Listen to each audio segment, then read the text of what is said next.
Southampton's story of immigration begins in 1640 when English Puritans arrived from Lynn, Massachusetts, seeking religious freedom and new opportunities. They established one of the earliest English settlements in New York, signing an agreement with the Shinnecock people for their land. The initial beginnings of Southampton begin at a landmark called Conscience Point, where the first 10 English-born settlers anchored on the shores of Old Town Pond, modern-day Southampton Hospital. Settlers in Southampton befriended the Shinnecock native tribe through an agreement that protected the natives with the help of settlers' advanced weaponry, while they were provided with land and important secrets of the Southampton land and sea. Executive Director of the Southampton History Museum, Sarah Kotz, speaks about the history of the Shinnecock tribe and their presence in the Southampton area. I think a lot of people don't, especially if you're visiting for a short time, you don't really get a sense of the Shinnecock part of the story here. Maybe people visit the section of the community where the reservation is today, but at one point everything was part of the Shinnecock world, and so to just think about that and think about the change that this place has seen in just 400 years, but that the ancestors of the Shinnecock have been here for thousands of years. Exactly. And so the deeper part of the history is definitely a history that needs to bring in their point of view and perspective and stories, archaeology. Yes.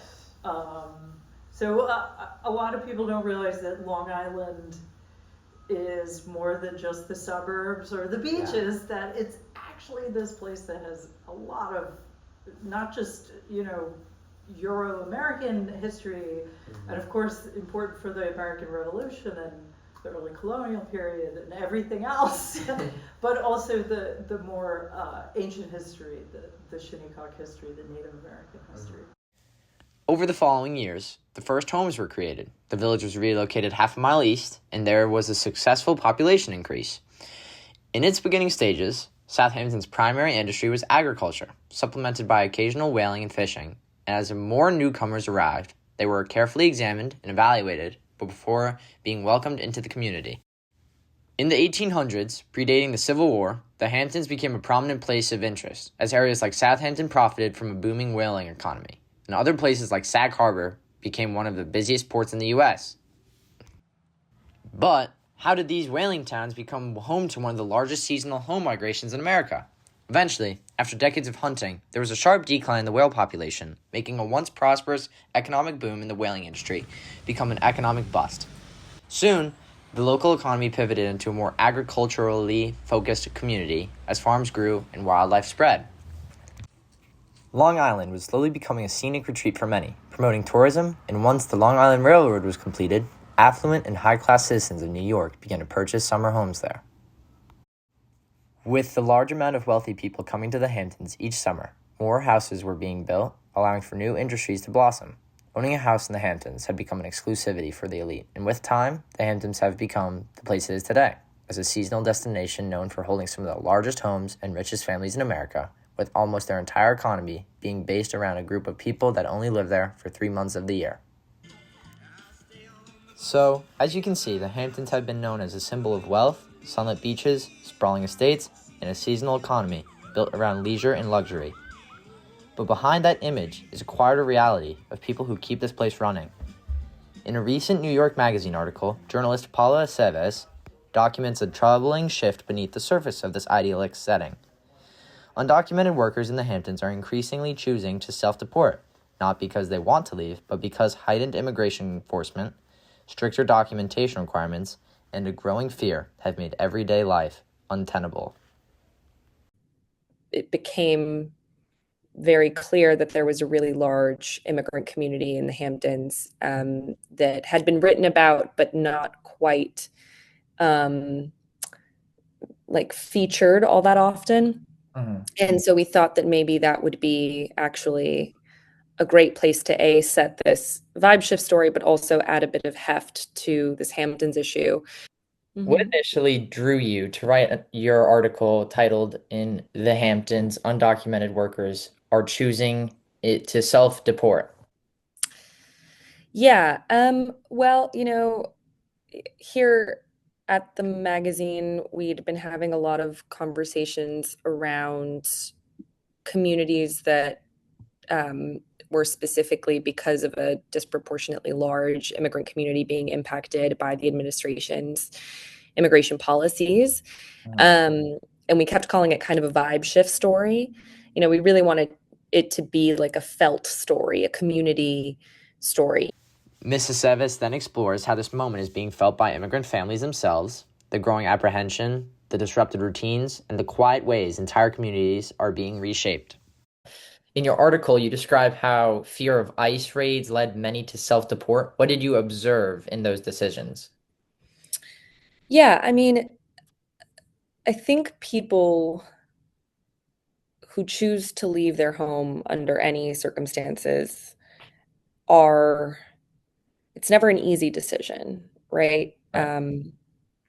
To be in a place for even a relatively short amount of time, a year, a couple of years, a few years, is still, if you're expecting to make a home out of that place, um, a really, really difficult choice. And so I think number one, it was internal conflict is what I noticed. I think a lot of Yeah. people went back and forth a lot.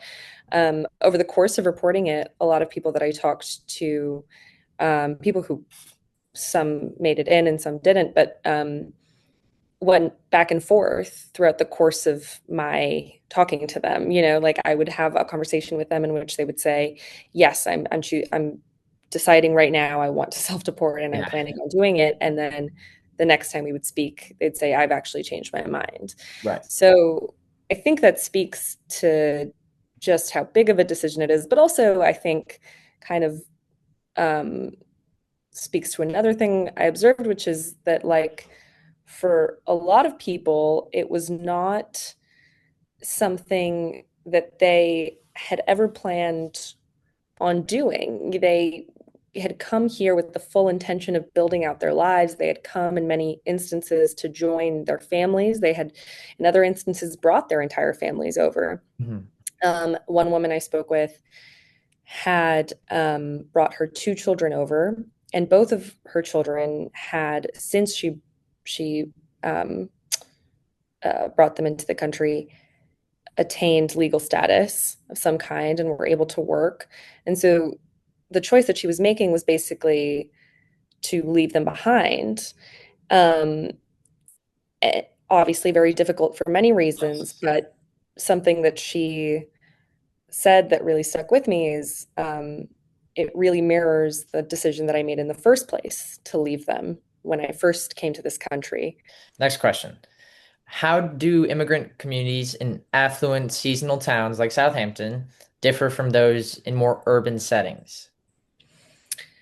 Yeah, well, I mean, I think the number one thing is that in those communities, a good amount, often the majority, and particularly in the Hamptons, the majority of the year-round community are migrants, Mhm. because while their work is sort of seasonal, they are not, and they Yeah. can't really afford to be moving back and forth, despite the fact that the seasonal crowds have inflated cost of living to a kind of unlivable degree. Exactly. Um, so I think that's number one. And I guess number two is that they are very isolated and they don't often, the amenities, whatever community amenities they have, they are in service of that seasonal crowd, right? So they don't often have a ton of immigration lawyers. They don't often have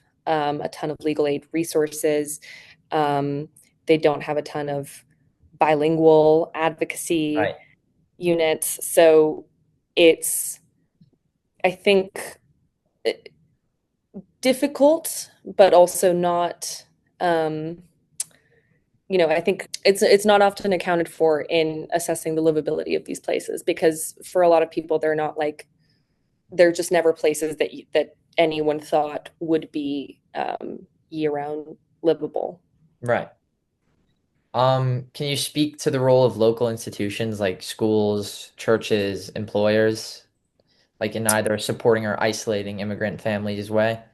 All kinds of community institutions have, I think, a civic obligation to stand up for their communities, to say, um, this is not something that we are um, indulging. We won't we will report ICE if we see them in our communities. We will not be of aid to them. Offering like resources in terms of like um, what a person's rights are if they are stopped by ICE. Um, with employers in particular, saying to their employees, we will protect you on some level goes a really long way.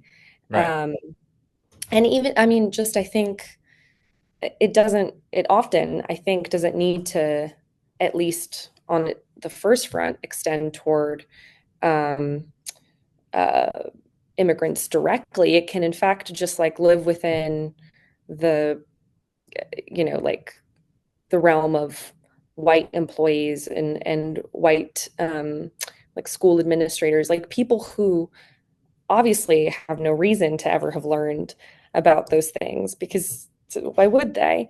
But it's just like doing trainings with them with regard to like how to help people, how to be of service to them if an ICE raid were to ever occur.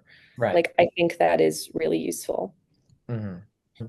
So we already talked about how some things are less covered and some things need more coverage, but I would like to go into it a little bit deeper. So Mhm. what narratives around immigration are missing from mainstream coverage, particularly in wealthy areas like the Hamptons? Community stories are really impactful. I think that people, when they're presented um, with an immigration narrative that they've come across 100 times, someone who is, struggling who is undocumented, who is afraid of ICE, who is not leaving their home, maybe, who is dealing with the fear day in, day out.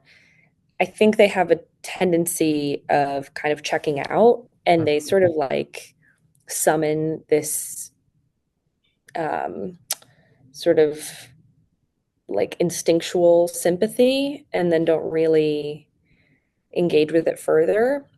Mm-hmm. And and so I think that what we've seen in media, um, just on like a statistical front over the last few years, is that what people really engage with are stories that do a little bit more than that, that get to know a person on a much deeper level, that get to know the things that make them them, that offer them the same kinds of um, the same forms of attention that you would give any other source. The Hamptons will likely remain a symbol of wealth and escape, but its future is inseparable from the people whose labor sustains it. Immigration policy is not an abstract debate here. It reaches into kitchens, job sites, classrooms, and family dinner tables, reshaping lives in a quiet but profound way. What is happening in the Hamptons is not unique. It is a reflection of a broader national moment where fear, uncertainty, and policy intersect with human dignity.